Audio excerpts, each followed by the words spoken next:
Hi, and welcome to the Happiness Coach podcast. My name is Brant, and I am the Happiness Coach. I believe our natural state is peace and calm, and the only thing keeping us from living life from that centered space are our limiting beliefs.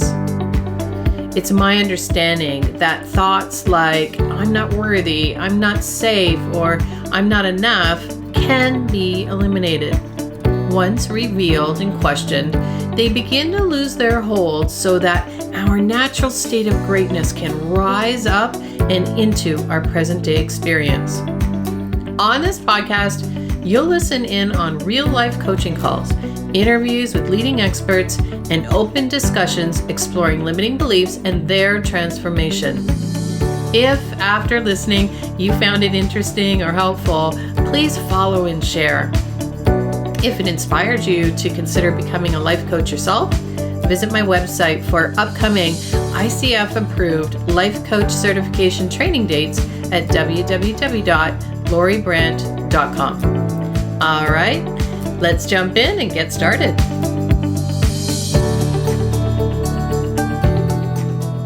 Hello, everybody. Oftentimes people come to coaching because something is not working and they'd like to figure out how to make the necessary changes to get more of what they desire in life to be happy. The risk for new coaches is that they focus in on what is wrong and what needs to be fixed instead of getting clear about what a client wants. A new coach can easily be fooled into thinking that if they just worked on time management or getting the client to focus more, eliminate distractions, use positive affirmations, goal set, or set positive intentions, the problem will be solved. But what if there's no problem? What if the client is just getting results?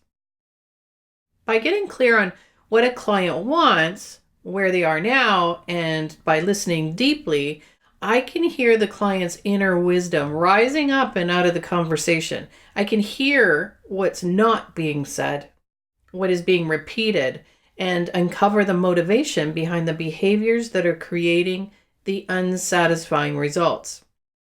By uncovering that, my client and I can change the original cause of the unsatisfying results and create strong, powerful, positive behaviors that align with the client's goals.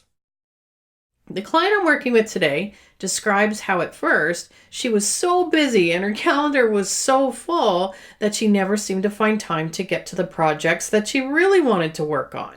Whenever anyone asked her to do something, she said yes, immediately, without consideration of her already full calendar. She never contemplated if it was something she really wanted to do or if it would take her away from completing personal projects. The busyness created a distraction. Now, I worked with her on her time management and to develop new strategies that supported her efforts to complete her business tasks and allot time for her personal projects. It worked, but she did find herself sitting down to work on her personal projects only to find new distractions. She went from keeping herself over the top busy as a distraction to using social media, household chores. I'll just clean that, or I'll just do this, or whatever else her mind, focused in on to distract her from the personal project scheduled during that time. Now, this shift from one form of distraction to another tells me that a strategy is activated, a strategy that the client is using to avoid feeling a certain way. Now, listen in to see if you can figure out what emotion she's avoiding. The reason why I'm here today is because I'm having a hard time doing this stuff I'm scheduled in to do. So I've made the space. It's all open. It's on my calendar. I go to sit down and do it, and I get distracted by anything, including things I don't even really want to do, like cooking or cleaning. So I have these really important things that I really want to do, but then I just can't do them. And then I'm looking outside to say, okay, I want to maybe form a group and maybe we can do it together. And And maybe that'll keep me accountable. Or maybe if I just call up a friend and have them hold me accountable to getting these things done, then that would help. But I'm having a hard time just holding myself accountable for it. Why can't I just do it on my own? You seem really clear on what it is that you're wanting today. And just to recap maybe a little bit for some listeners who might not understand how far you've come, because it sounds really simple, right? To block out some free time, right? Yeah. But so why was that such a huge step for you? Well, a couple different reasons. One was because I didn't feel like I was getting any free time in the day. And I found out through our work together that there was no wonder why I couldn't find free time, because I was taking on so many things and so many people, or I was taking on so many things people would ask me to do, and I just automatically say yes. And then wonder why I couldn't get the things that I wanted to do done, or why I didn't feel like I had free time.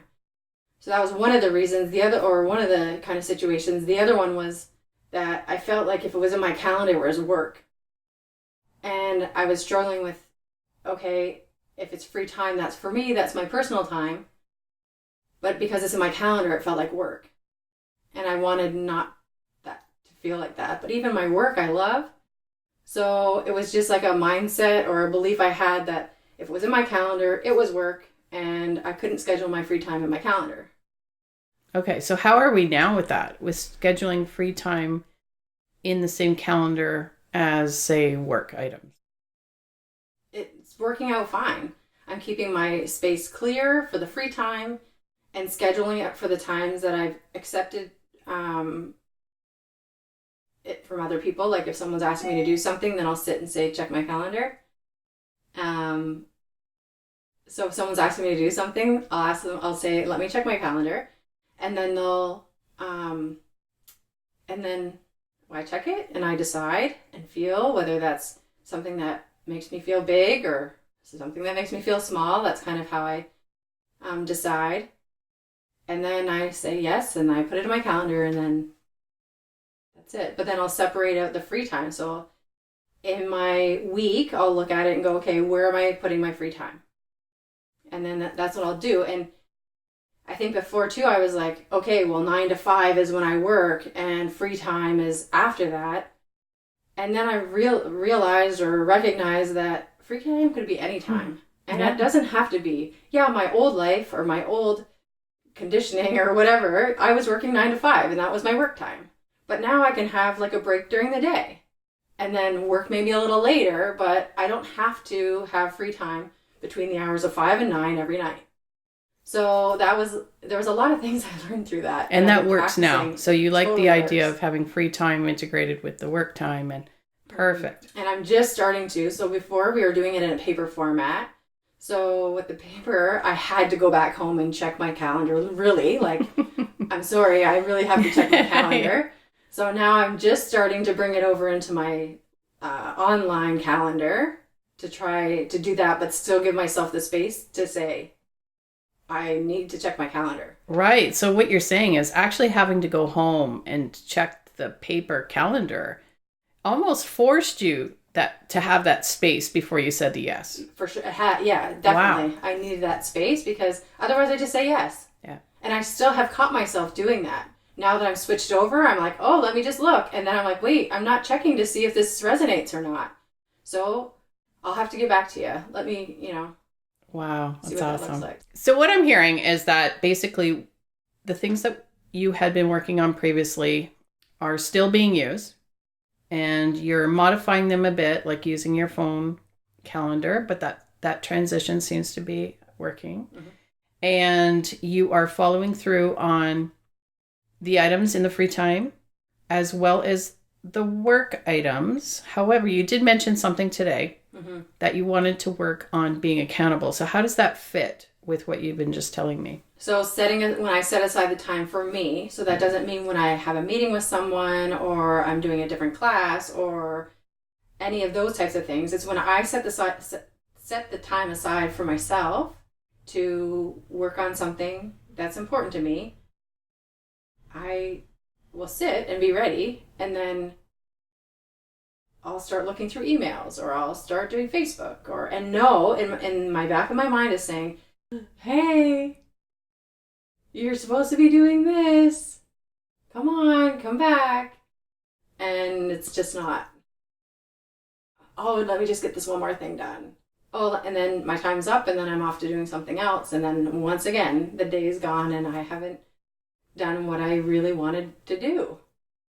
When you're working for yourself rather than with other people. Mm-hmm. So if you had, say, let's say in your calendar that you had to do something for someone else, this doesn't happen. Right. Okay. And if we were just to explore what it is that you're wanting in a little bit more detail then. So we've got this calendar. It's being marked out with activities required for self-care or personal time. Mm-hmm. It has marked out work for other people, and it also has items for yourself. Is that correct? Okay. So that being said, you've got a full calendar. What kind of experience are you hoping to work with me on today with respect to that? Just holding myself accountable to the things that I schedule for the work stuff I'm doing for myself and sticking to it. Okay, so tell me what being accountable to that work looks like for you. Sitting down at the time I have carved out and starting it or doing it. And if you're starting it, sitting down, doing it, is there some kind of expectation that you have within yourself about that process? Like, what's going on within you when you're doing it? Like I'm working on it. I'm sitting and I'm focusing on just that. And so I'm just curious, when you have this expectation of being accountable to yourself, so is there a set standard that you have when you sit down of what needs to be accomplished by the end of that time? Like, is it? No. No, and as you're talking, I'm like, oh, maybe that's what I need to do. Like, set out some clear expectations in that time. Because the task is so huge that I think I don't know where to start. So then that is overwhelming.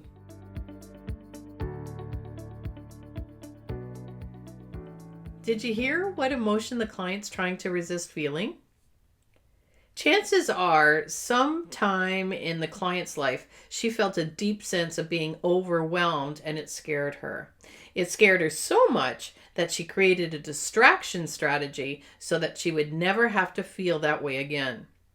Most often, people aren't aware that they have created these strategies, and these strategies are continuously being played out in different aspects of their lives. What's so fascinating to me is that these strategies are often created in our childhood to deal with negative emotions. As a child, if I had an experience where I responded in a certain way and that reaction gave me relief from the negative feelings, my brain makes the connection that, hey, that worked. Let's remember that and do it again next time we feel bad. So, for example, if I get criticized as a child for not being responsible, let's say, I might avoid taking responsibility for things so that I don't feel bad. If I'm not responsible for anything, then there's no risk of trying to be responsible and getting criticized for it, right? So keep in mind that the response may have provided relief for the 5-year-old or 6-year-old, but that strategy may now be outdated and no longer providing relief. Imagine if I avoided taking responsibility as an adult. So as soon as she decreased her busyness by scheduling time for personal projects, other distractions started popping up during personal project work time. She was recreating the busyness. Then the constant looping of thoughts about how she was not being productive and I need to be accountable during the personal work periods was making her feel overwhelmed. It was really a no-win situation.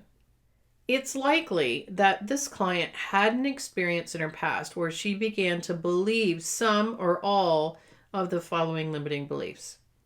Never ends. It's better not to start. It doesn't matter what I do. It's too much. The task is too big. I don't know where to start. I can't do it all. I can't do it. And you know what? Maybe more. Moving forward, I needed to explore the possible connection between the limiting beliefs and the distractions. So I asked her, what would you be afraid of if there were no more distractions and you completed your book? She replied, it would be great. My book would be finished. I'd be super popular. But then her expression changed. I'd be in the limelight. But I don't want all that attention because people will judge me. Now, that's a really powerful statement for a life coach. Let me repeat that. It would be great. My book would be finished. I'd be super popular. I'd be in the limelight. I don't want the attention because people will judge me. In this really simple statement, the client indicated it would be great and not great to complete the book. So on one hand, she would complete her goal, and that would be really satisfying. However, by completing her goal, she'd be thrown into the limelight and be judged. Now, those are limiting beliefs. To be in the limelight is bad. If I am successful, people will judge me. So I asked her, can you recall the earliest instance where you were in the limelight and people judged you? Now, I knew a memory landed because her jaw dropped and she looked at me. Yeah, I was in grade 5 and my teacher asked me to go to the front of the room and do a subtraction question on the board. I did it the way I thought was right, and suddenly he just started yelling at me, telling me I did it wrong. What was I thinking? How stupid of me. And then I asked, so how did that make you feel? And she replied, well, I felt stupid, embarrassed, humiliated. I followed the rules. I did what he asked. I didn't know any better. I couldn't trust myself to know what to do or what to do next. And I asked her, did anyone judge you? And she said, yes. The kids and the teacher. So what happened is basically she was in the limelight doing what she thought she should do to the best of her ability and got punished for it. And then she got judged and it made her feel stupid. Well, her shoulders dropped and her head lowered. And this gentle, teary release rose up and out of her. This old emotion, maybe 30 years old, was finally being released. And I could see this lightness washing over her. Although this happened a really long time ago, the intensity of the experience and the emotions attached to it had been carried in this client's unconscious. That's how limiting beliefs work. So her younger self perceived the classroom experience through the eyes and the mindset of a grade 5 student. And this perception became a truth for her. Without questioning the belief as an adult, the belief just continues to be considered a truth, and her adult self behaves in alignment with that truth.